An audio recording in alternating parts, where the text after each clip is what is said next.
Yeah. Okay, let's talk about it. But before we do talk about it, I just want to reiterate this is part of the Nema Thoughts series, which is non video game videos, and so you are warned that this is not going to be about video games. In fact, this is going to be something that is completely opposite of video games, because where video games are awesome, this is not awesome. This, in fact, sucks a lot. But last week in Minneapolis, an ICE agent shot and killed a American citizen who was maybe trying to avoid him, maybe trying to bump him. Honestly, I've seen the video like 500 times and I've seen it from different angles. And no matter what, every time I look at it, it looks like she's trying to avoid him and he's trying to murder her. That's just how it looks to me, but I could be completely wrong. In fact, I would love to know what investigators would say or find out, except for the federal government has decided they're not doing an investigation, and it's just okay. In fact, there's so much more to talk about in this situation aside from just the tragedy of a lost life. And in fact, one of the other things that we really need to discuss is how this is impacting the rest of the country and people in general. And so let's just go back here and talk about the incident and go back through looking at this and talking on the same language because I think there's a number of people who are talking about it from a legal standpoint and then a number of people talking about it from a moral standpoint. And so we have two different conversations going on where we're speaking two different languages. But even when we look at it from a legal standpoint, I really don't believe that it is justified. One of the things that is noted is that actually ICE officers, Border Patrol, hell, even the mailman, they are in fact all federal employees, but they do not have the jurisdiction to make a traffic stop, especially against an American citizen. Like they just, it's almost like the military. The military can't pull you over. You can't be on the road and some dude in like one of those big Humvees comes up and pulls you over. It just can't do it. It's not within their jurisdiction. It's the same thing with ICE and Border Patrol. But also at the same time, an officer of the law cannot use lethal force if they have other options, meaning you cannot put yourself in danger to then use lethal force.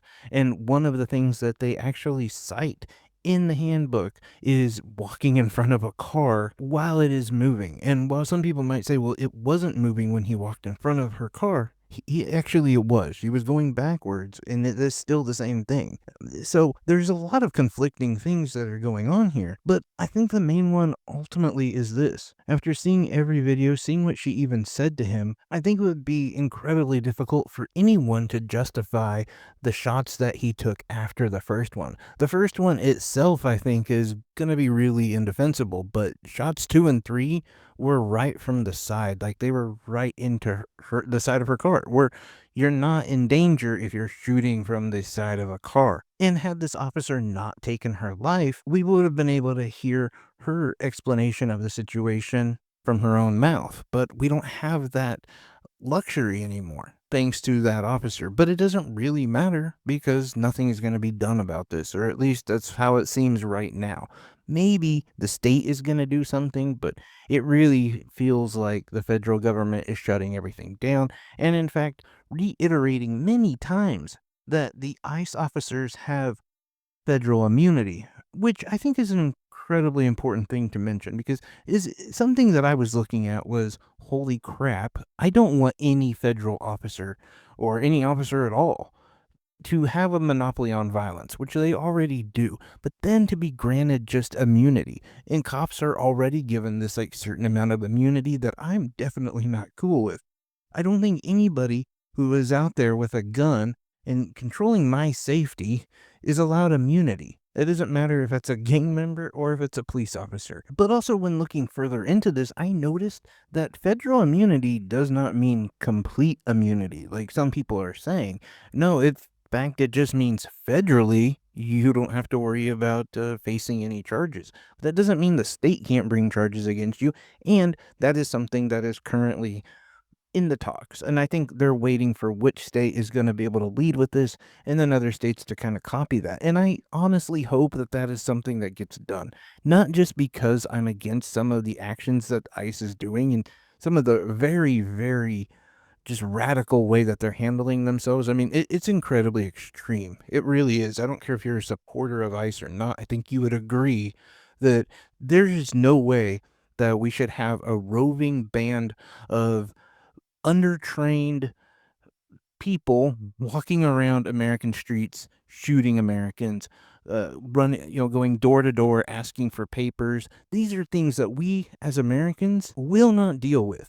Our forefathers fought for our freedom, and God damn it, nobody is going to change that, okay? Our Fourth and Fifth Amendment actually allow for us to be able to have free roam in our own goddamn country without somebody asking for papers. That's just the way it is. And ICE is going to have to get used to that, or we're going to have to really get litigious about this because if we don't, and if we allow this to keep happening, the country is going in a very dark place that I am incredibly worried about. And I think but honestly, something also has to be done about ICE. 30 people have been killed or have died in their custody. We've seen images of them attacking like an old 84-year-old couple, shooting a priest in the face with a pepper ball, just walking around and spraying people in the face with like pepper spray. And the fact that they don't wear a uniform really, they don't have their name, they have masks on their face. We've heard stories where people have impersonated ICE officers and have assaulted people and robbed people. I mean, this isn't made up. This is stuff that's actually happened because they don't have any sort of uniform apparel. And what do? Like, do you trust that that is ICE or not ICE? How do you know? Because they don't do anything to help identify who they are. And I think we know why they do that. They don't want to be held responsible. They know that they are going over the line, and they've done a lot of things that they really do need to pay for in some way. I mean, I think we're looking at, or at least we better be looking at a lot of trials coming up in the next, 4 years or so. Because if we don't set a standard of what is right and wrong in this country, we'll never get it back. And I mean, and that's what I'm saying. Like, so many of the officials and ICE officers and stuff, they have to pay for their crimes. I mean, we have to set a standard in this country. It can't just be, well, you know what, we made some mistakes, but it's okay. We'll look past it. Because the thing is it could easily happen on the other side. It could also embolden uh, bad actors to be even worse the next time. You just don't want to set this precedent at all. So, yes, they do need to pay for their crimes. And, we also have a lot of reported cases of sexual assault. I mean, and there's even some in Minneapolis. We've seen one of the ICE officers taking a woman into like a porta potty or something. Why was he doing that? I think we know why. And there's a lot of situations like this, and none of it is acceptable at all. Incredibly worried about. And I think as much as I do want to talk about Renee Good, how honestly I can't imagine her poor child being dropped off at school to only find out that her mother was killed, the incredibly sad loss of life, the fact that even if she was connected to any of the activists, it shouldn't mean that it's a death sentence for you. All of those things I would definitely like to talk about, but I think the temperature of our country is a little bit more important right now. In fact, one of the things that I want to talk about is NSPM7. If you haven't heard of that, you should probably get familiar with it because even if you don't think it affects you at all, it probably does. Or at least it could. So what it is basically a list that will deem you as a domestic terrorist if you subscribe to any of the thoughts that are in there. And these things range from being anti-America, anti-Christianity, anti-capitalism, things that go against our rights as American citizens. And they don't really get very detailed either. Like when it says anti-America, what does that mean? Does that mean that if you say America is a shithole like Donald Trump did, does that mean that he should be on that list? I don't know. Because he did actually say that before winning presidency. Or what about being anti-capitalist? So if you want like universal health care, does that make you anti-capitalist? In a way, it sort of does. Is that something that can get you put on that list? Here's the problem, and the reason why I bring that up is because this is something that we might see over and over again, as they already called Renee Good a domestic terrorist. And if you look by NSPM 7, she kind of would be, maybe. if they can connect the dots, and again, they may not even be able to. There's a lot of talk that she had nothing to do with any of the activism that was going on, but even if she did, they could connect those dots and say, "Oh, she was."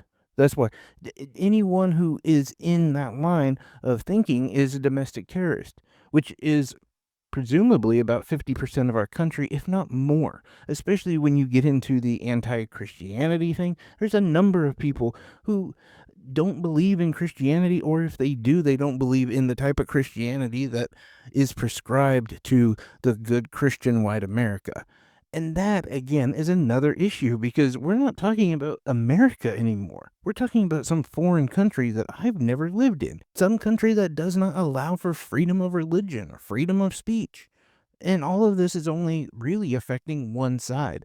But if we allow them to use this, this is only going to get more and more out of control. And one of the main reasons why I say that is because I don't know if you've paid attention to social media at all, but people are really going hard right now. And I mean, we're talking about going to the bullet box, not the ballot box. Armed revolution. I mean, people are getting pretty crazy out there. And part of the reason why is because of this. They have actually specifically cited, hey, if you're going to call me a domestic terrorist, then maybe that's what I should be, essentially. I'm not. I'm paraphrasing in some form. In some, I'm not. They literally have said that.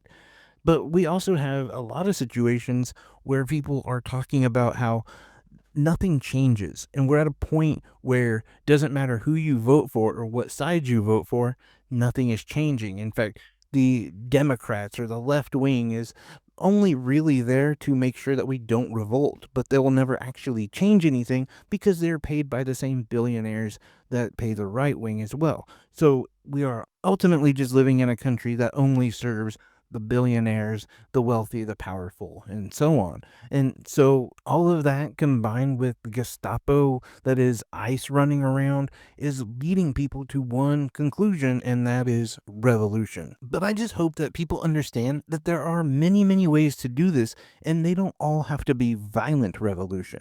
There are political revolutions.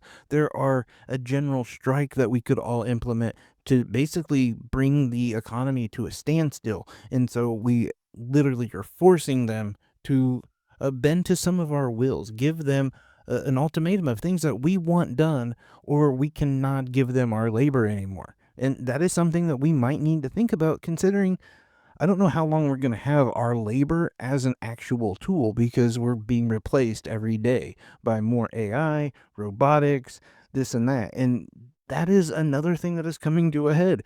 All of this stuff seems to just be accelerated within the last year, and there's a ton of frustrated and scared people. Unfortunately, when there's that many people who are scared, frustrated, and armed, things get violent. And I do not want that for my country. I don't want that for my state, for my town, for my block. I think that we can find ways to change the status quo without it being violent. And God, I hope so. But unfortunately, I am seeing so many things that are pointing to this idea of we need to make it to the bullet box before we make it to the ballot box. And I think that that's a big mistake. I don't think that that's something that we should really be so quickly to jump into because there's no coming back from that. You can't just say, oops, I guess I didn't mean to be so extreme. You really can't turn the temperature down once it's gone up that high. And unfortunately, it is up that high. I don't know. I just really am concerned about that. And as much as, like I said, I would love to talk about some of the other things in greater detail, I really believe that this one is a little bit more important right now as I'm seeing this just becoming a more and more popular belief that I hope people can back down from a little bit. We really do need to talk about how to fix this. And I'm worried that we have the wrong government in place right now to fix anything or to bring the temperature down. But I don't know. That's just my thoughts on everything that is going on. Let me know what your thoughts are down below. I would really appreciate it. I love each and every one of you. Thank you guys so much for hearing me ramble and everything. Take care and be safe out there. Love y'all.